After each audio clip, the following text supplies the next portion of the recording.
Hello, magandang araw sa inyo. Welcome sa Luka in Japan Tours. Ako pala si Luka. Samahan niyo akong itour sila Oyabun JD, ang kanyang mother earth at ang napakaganda niyang daughter.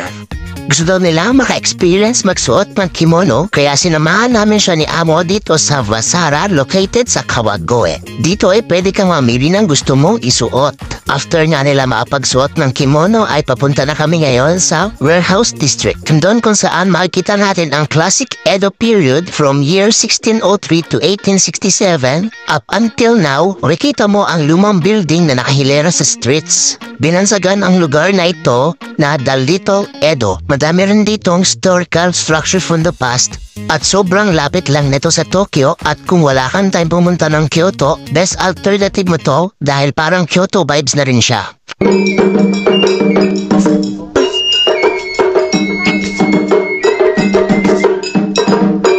At pag i-visit nyo ang Warehouse District, isa sa mga landmark nila na hindi nyo dapat mamiss ay ang Bell of Time or Tokino Kane. Ito daw ay nabuild pa noong early 17th century at naging symbol ng Kawagoe para mapagsabi ng time noong early Edo period. At nagre-ring daw ang bell na ito automatically ng 4 na beses, 6 a.m., 12 p.m., 3 p.m., and 6 p.m. Madami na daw na-endure na fire ito over centuries since na nabuo ito.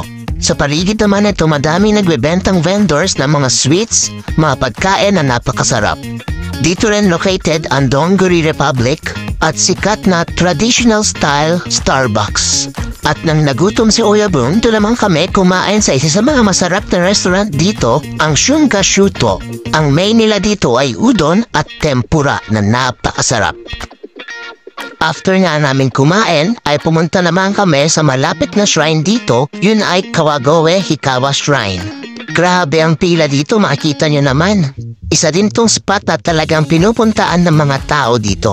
1,500 years old na itong shrine na to. Historically worship ito regardless for happiness in the family and deity of matchmaking. So alam niyo na, pag naghahanap kayo ng jowa, punta kayo dito at mag-wish kayo. Magsusulat lang kayo dyan sa wooden prayer plates ng inyong mga wishes. So sa mga couple dyan at sa mga single, ano pa hinihintay nyo? Tara na sa Luka in Japan Tours at itutour namin kayo dito. Hanggang sa muli nating pagkikita. Paalam! Thank you!